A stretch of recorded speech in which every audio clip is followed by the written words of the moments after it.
Assalamualaikum warahmatullahi wabarakatuh. Teman-teman, kita berjumpa lagi dalam Bincang Pagi. Pagi ini tamu saya adalah seorang sahabat yang lama tidak berjumpa. Beliau sekarang aktif di PP Muhammadiyah dalam hal ini program LCCA. Apa itu LCCA nanti kita akan minta beliau untuk menjelaskan. Selamat pagi, Bro Virgo. Selamat pagi, Assalamualaikum, Ustadz. Waalaikumsalam. Gimana kabarnya? Alhamdulillah. Ya. Sekarang sepertinya posisinya di mana ini? Di kampung atau di Jakarta? Kampung. Kita udah sama-sama orang kampung. Aku juga di kampung di Sragen.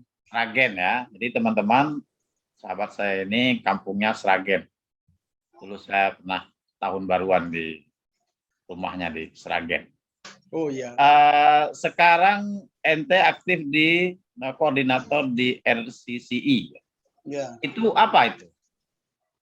Ya, aku gua kan di MPKU ya, di MPKU di apa namanya? Majelis Pembina Kesehatan Umum PP Muhammadiyah. Terus memang kesibukannya masih soal COVID ya. Soal COVID ada banyak kerjaan dan salah satunya adalah RCCA, Risk Communication and Community Engagement. Jadi komunikasi risiko dan pelibatan masyarakat. Fokusnya ke komunikasi risiko, perubahan perilaku dan partisipasi masyarakat dalam merubah perilaku masyarakat untuk patuh pada protokol kesehatan. Programnya berarti kampanye, edukasi. Ya. Ini bermitra dengan siapa PP Muhammadiyah? MPKU ini dapat disupport oleh UNICEF. UNICEF. Apa bentuk programnya, Bro? Ya, standar. Jadi kita lebih ke promotif preventif ya, mencegah persebaran penyakit atau persebaran virus COVID itu semakin meluas.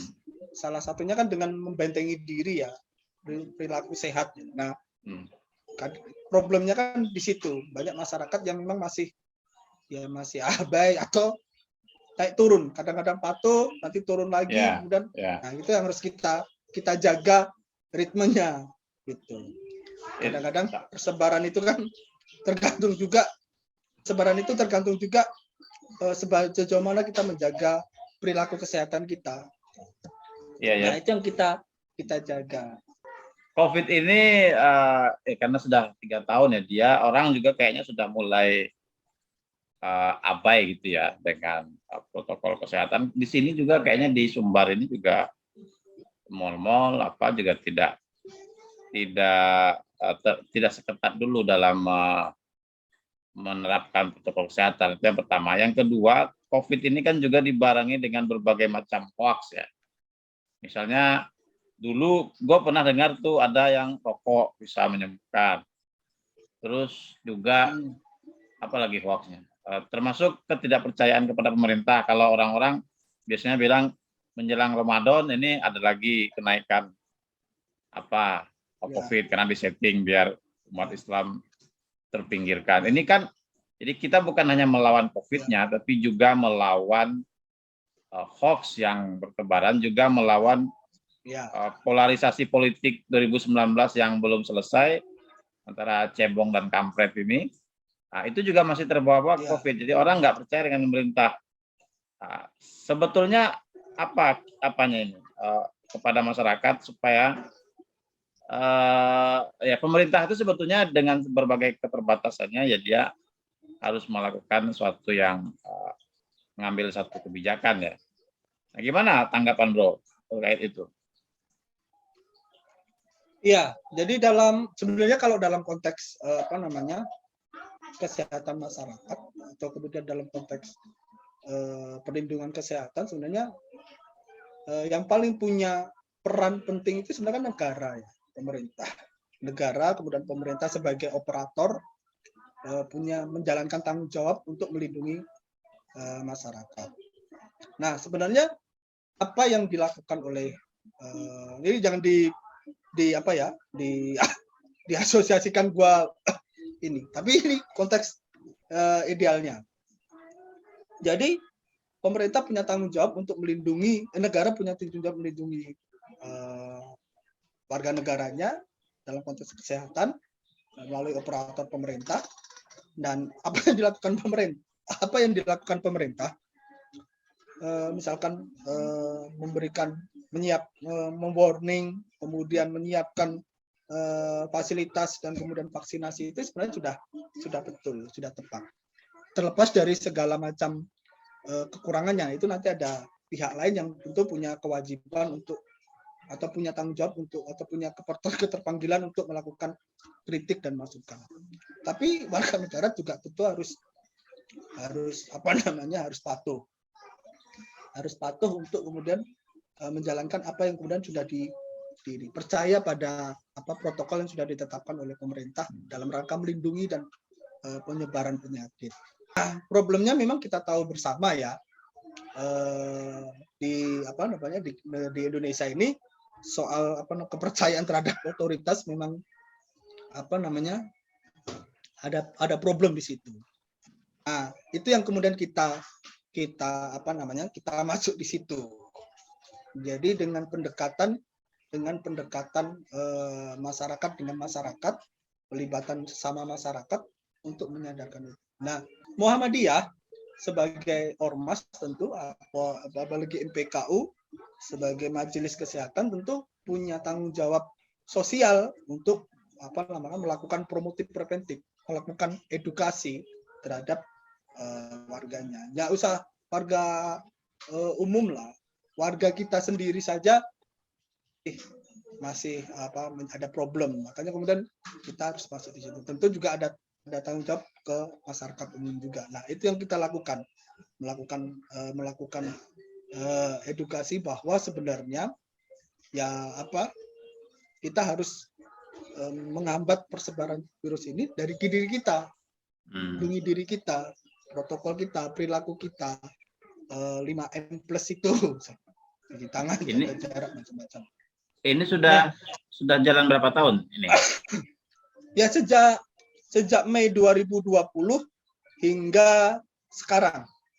Persebarannya di seluruh Indonesia ya, program? Ya, persebaran di Indonesia kita, ya kalau mau dihitung kita sudah ada sekitar berapa ya? Sekitar 35 daerah lah. Tapi nggak bersamaan ya. Ya. Mulai dari antara 2020 sampai ini kita berubah-ubah daerah. Kita sudah ada 35 daerah kurang lebih. Kira-kira ininya, evaluasinya bagaimana respon terutama warga kita lah ya, warga Muhammadiyah terhadap penegakan disiplin protokol kesehatan, menjaga diri dan lain-lain, itu gimana? Ya, fluktuatif ya, naik turun. Jadi memang fluktuatif naik turun. Jadi kita kan punya relawan sampai tingkat kelurahan. Bahkan kadang-kadang nggak cuma relawan kader kita, tapi relawan kader masyarakat. Misalkan kader-kader masyarakat itu kader-kader PKK, kader PK, kader Jumantik, kader-kader Posyandu, Puskesmas, yang memang secara day to day punya kedekatan dengan masyarakat. Itu aja kita libatkan. Itu aja juga kadang-kadang masih mendapatkan penolakan, masih mendapatkan respon yang negatif gitu.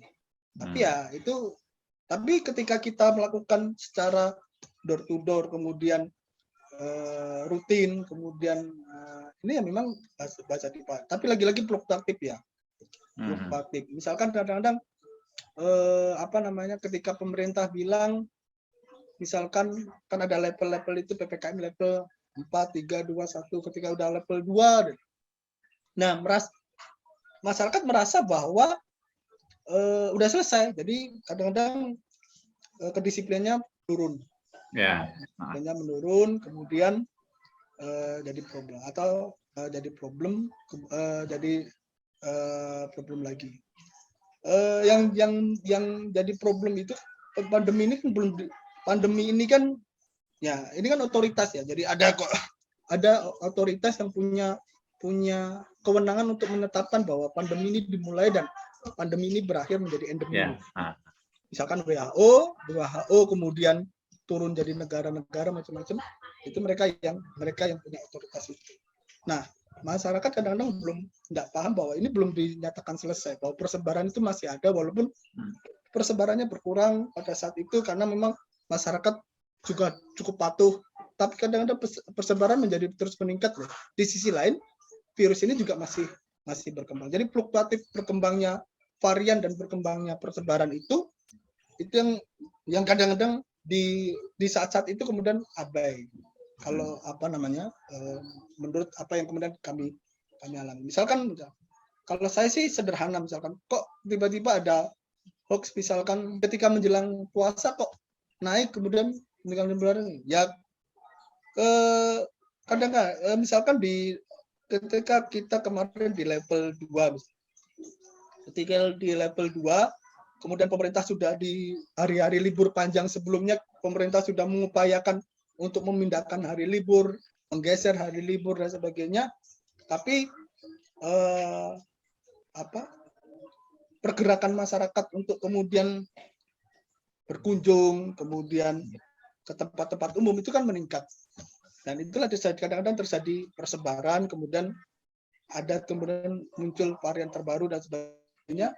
Dan mungkin dalam tanda kutip mungkin yang nggak enaknya, ketiban nggak enaknya, mungkin secara kebetulan di saat menjelang semacam ini, kemudian variannya perkembangannya menjadi pesat, naik. Karena kemudian sebelumnya misalkan kayak baru dan sebagainya, itu kemudian cukup meningkat, tapi kemudian ini. Kadang sebenarnya tergantung kesadaran sendiri ya. Mungkin pemerintah punya, misalkan kita bisa pahami pemerintah mungkin membuka tempat-tempat umum, kemudian tempat-tempat ini perjalanan, kemudian melonggarkan perjalanan dan sebagainya, persyaratan-persyaratannya dilonggarkan karena PPKM sudah menurun. Tapi sebenarnya kembali ke kesadaran masyarakat, harusnya masyarakat punya kesadaran bahwa ya membatasi diri aja. Saya nggak tahu misalkan contoh saja misalkan kayak misalnya kejadian puncak kemarin, kejadian puncak yang padat kemarin yang long weekend itu jadi problem itu kan sebenarnya nggak perlu terjadi kalau memang semuanya bisa menahan diri untuk tidak ke. Sebenarnya kalau nggak usah liburan lah, kita kan dulu waktu sama-sama di Jakarta kan paham kalau udah weekend itu pasti puncak begitu. Tapi anehnya orang-orang walaupun udah begitu tetap aja hobi ke sana. Saya nggak tahu apa daya tariknya ya. Sudah 3 tahun, jadi orang bosan kan, pengen keluar. Sementara menurut sebagian orang juga komunikasi pemerintah juga menyampaikan apa yang perlu disampaikan juga sebagian tidak lancar, mungkin terdistorsi oleh hal politik kali ya. Jadi seperti vaksin itu kan susah sekali mensosialisasikannya kepada masyarakat karena itu kan ada cerita soal bisnisnya lah, ada soal apanya lah, sehingga terutama anak-anak sangat enggan orang tuanya mengizinkan anaknya untuk vaksin. Jadi memang di satu sisi kita ya ente lah di Muhammadiyah di RCCC ini mensosialisasikan, mengedukasi masyarakat, tapi sepertinya kita perlu juga beri masukan kepada pemerintah bahwa model komunikasi mereka selama ini entah karena jalannya masing-masing kementerian. Satu sisi Kementerian Pariwisata misalkan membuka banyak sekali tempat-tempat wisata untuk dipromosikan. Sisi lain kebijakan penanganan COVID juga minta diperketat misalkan. Yang begitu-begitu mungkin juga perlu kita sampaikan masukan. Ini RCCC ini berkomunikasi dengan pemerintah, Kemenkes atau gimana biasanya?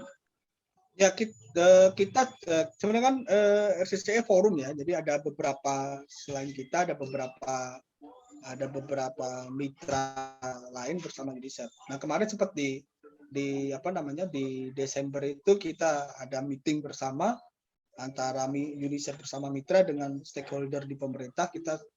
Kita juga ini bahwa evaluasi kita, review kita dan preview kita untuk 2022 juga sudah kita sampaikan ke mereka. Jadi apa yang langkah-langkah temuan apa yang kita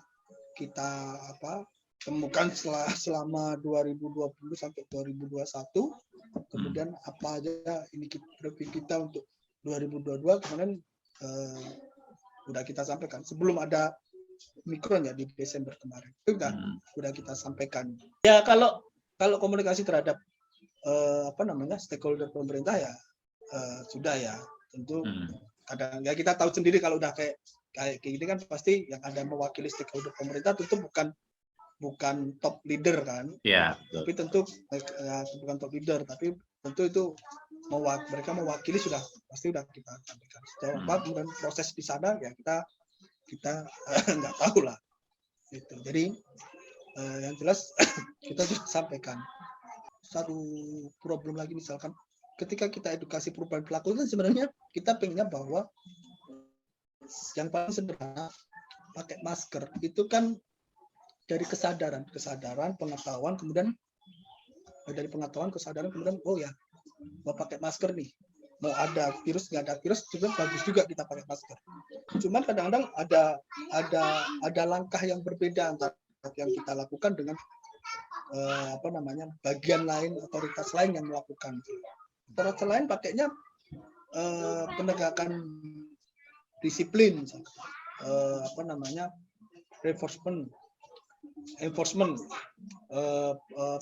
penegakan disiplin, sanksi, denda dan sebagainya. Akhirnya yang muncul adalah bukan kesadaran tapi kemudian ketakutan. Kalau dan perlawanan di sebagian kelompok masyarakat. Ada aparat, ada apa gitu. Itu juga juga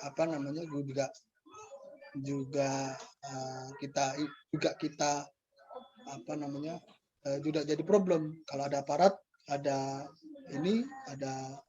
otoritas lain baru mereka pakai, kalau enggak ya.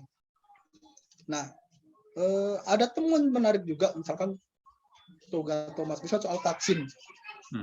Jadi dia misalkan ada yang misalkan dia buat dirinya dia itu kadang-kadang kalau di masyarakat dia akan berpendapat bahwa udah nggak perlu vaksin. Kita datangi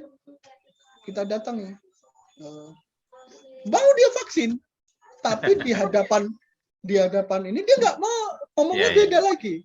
Makanya kemudian udah sekeluarga saya udah lo kemarin Bapak bilang ini ya udah Bapak punya tanggung jawab untuk menyampaikan ini juga ke warga biar warga yang punya karisma terhadap Bapak bisa ngikut itu. Ada juga kawan kita di lapangan itu begitu. Jadi di sini juga ada gitu.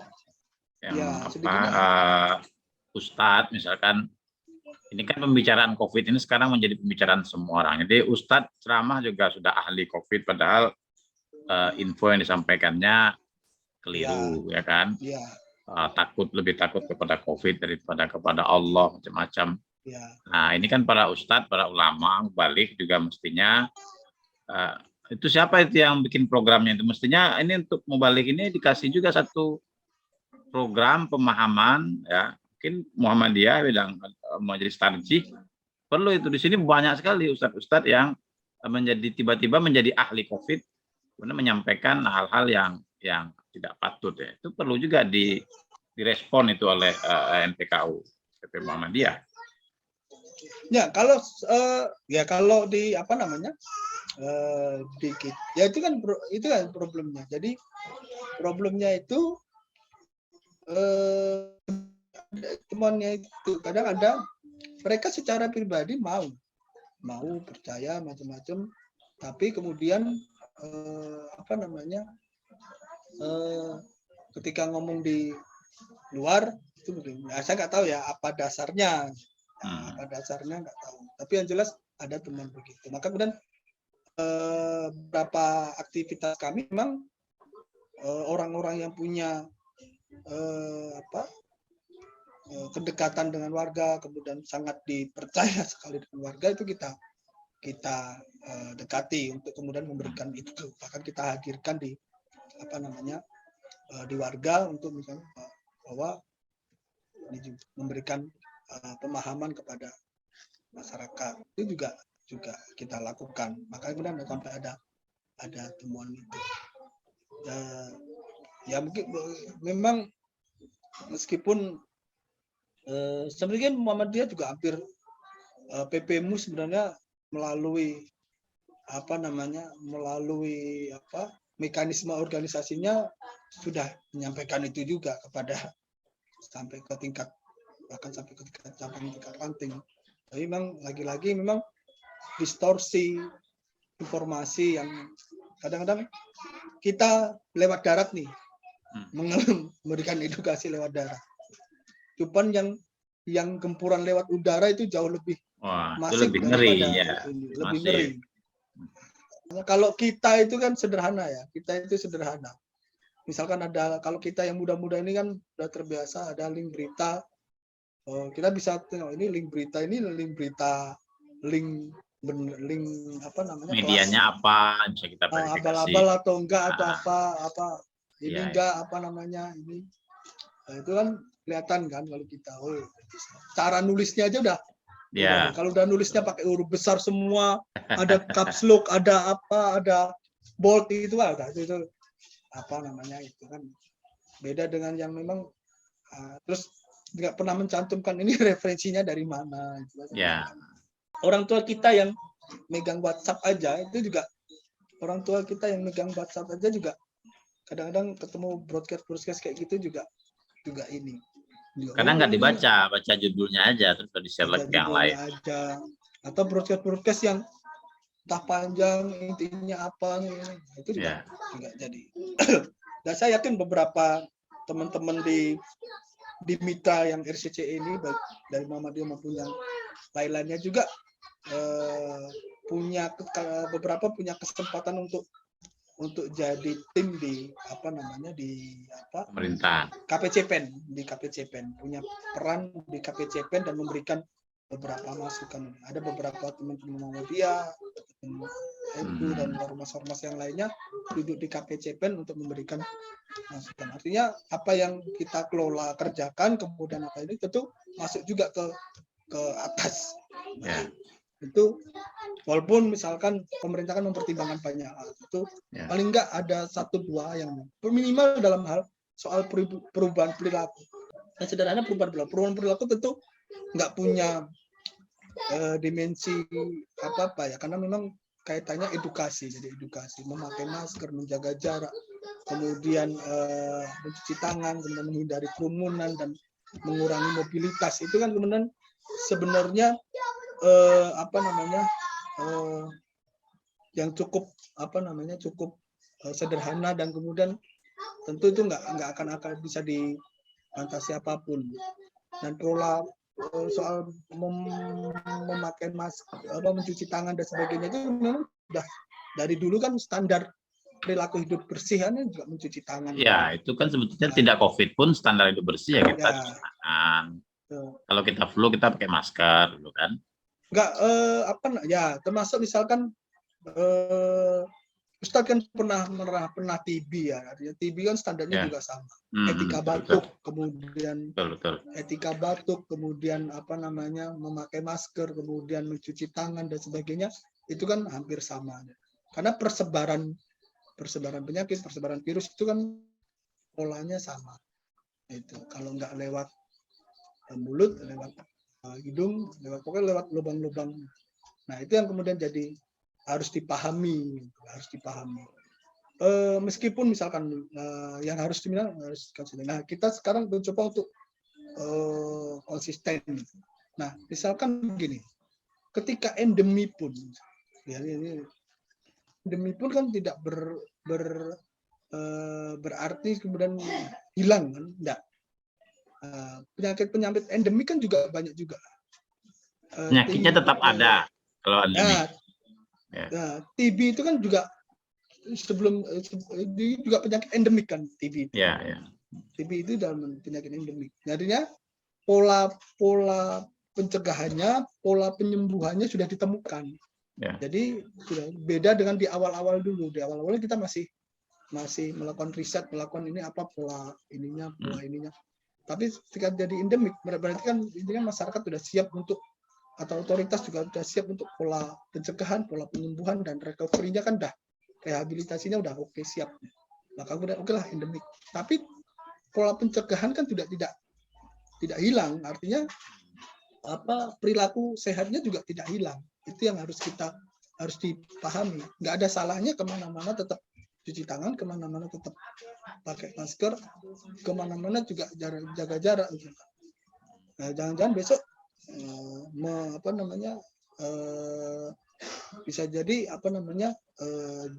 atau perlu misalkan katakanlah bioskop bangkunya dikurangin aja lah kan, jangan disilang, dijarak-jarakin bangkunya, bisa juga kan, bisa juga karena memang menyesuaikan pola misalkan. Itu yang disebut dengan kebiasaan baru ya. Jadi dia menjadi kebiasaan. Ke depan gimana COVID ini menurut pandangan ente ini terakhir ini ada Omikron ya. Kabar-kabarnya ada lagi. Gimana prediksinya ke depan ini? Kalau saya sih, kalau soal virus saya bukan kompeten di di virus ya, bukan kompeten di virus. Tapi kemudian kalau saya sih tinggal kita ikutin aja apa yang kemudian menjadi kebijakan atau otoritas nasional kita. Misalkan kemarin kita baca beberapa waktu yang lalu Presiden sedang menyiapkan untuk endemik, protokol sosialnya, protokol ininya sedang disiapkan. Tapi kan belum tentu. Nah, kadang-kadang kayak gini loh. Misalkan pemerintah sudah memberi sinyal nih bahwa pemerintah sedang mengkaji atau kemudian sedang mempertimbangkan untuk kemudian ini menjadi masa endemik. Berarti pemerintah sedang berupaya untuk siap belum dengan posisi endemik kan itu. Nah, tapi kadang-kadang nanti ininya cepat, persebarannya berbeda. Oh, sudah endemik kan. Sudah ini padahal belum diputuskan tapi sudah endemik. Jadi pelonggaran lagi protokolnya macam ini. Ya. Jadi nanti naik lagi dia. Ya, nanti naik lagi. Jadi nggak jadi lagi. Katanya mau nanti kalau ini disalahkan lagi, katanya mau endemik lagi. Nanti pemerintah dibilang plan-plan. Ya, gitu. Jadi dibilangnya plan ini. Tapi sebenarnya tapi sebelum itu dalam keluar yang resmi, maka kemudian kita tetap harus pada posisi protokol yang pandemi kan gitu, protokol yang pandemi sebelum itu diputuskan gitu. Tahun ini rencana apa programnya RCCI ini? Ya, sekarang kita tetap pada fokus pada habit dan konsistensi protokol kesehatan itu, kemudian vaksin. Nah, vaksin ini kan juga problem kan, masih belum capaiannya juga belum memenuhi angka yang memuaskan, terutama di kelompok-kelompok rentan, manula dan lansia dan sebagainya. Bahkan kemarin yang terbaru kan ada drop out itu. Dia vaksin satunya udah terlalu lama, enggak vaksin 2, akhirnya ditetapkan drop out karena harus mengulang lagi dari vaksin 1. Nah, ini tentu jadi pekerjaan juga untuk memastikan semuanya bisa tervaksin, termasuk yang booster. Yang booster ini juga ini. Oke. Kita sudah booster? Booster belum. 1, 2, alhamdulillah. Ya. Ini booster ini kan kalau sama dengan 1, 2 kan, maksudnya kalau misalkan 1, 2-nya Moderna, boosternya sama gitu atau beda? Beda kayaknya. Di booster beda. itu lebih. Kalau dia lebih di atasnya untuk semakin meningkatkan ininya. Iya, karena kalau saya kan karena pernah punya komorbid, jadi kalau mau masukkan sesuatu ke badan itu mikirnya panjang juga, karena dulu pernah punya riwayat penyakit paru kan, jadi memang pikir-pikir sekali. Vaksin 1, 2-nya apa? Kalau di sini semua kan Sinovac. Waktu itu semua Sinovac. Sekarang kayaknya sudah ada yang lain. Tapi nggak apa-apa. Nanti dikonsultasikan aja. Oke, Bro. Terima kasih atas bincang yang luar biasa pada pagi hari ini. Ya, semoga programnya tetap berjalan dengan lancar, membantu pemerintah dalam mengedukasi masyarakat. Baik teman-teman, kita akan berjumpa lagi dalam bincang pagi berikutnya. Assalamualaikum warahmatullahi wabarakatuh.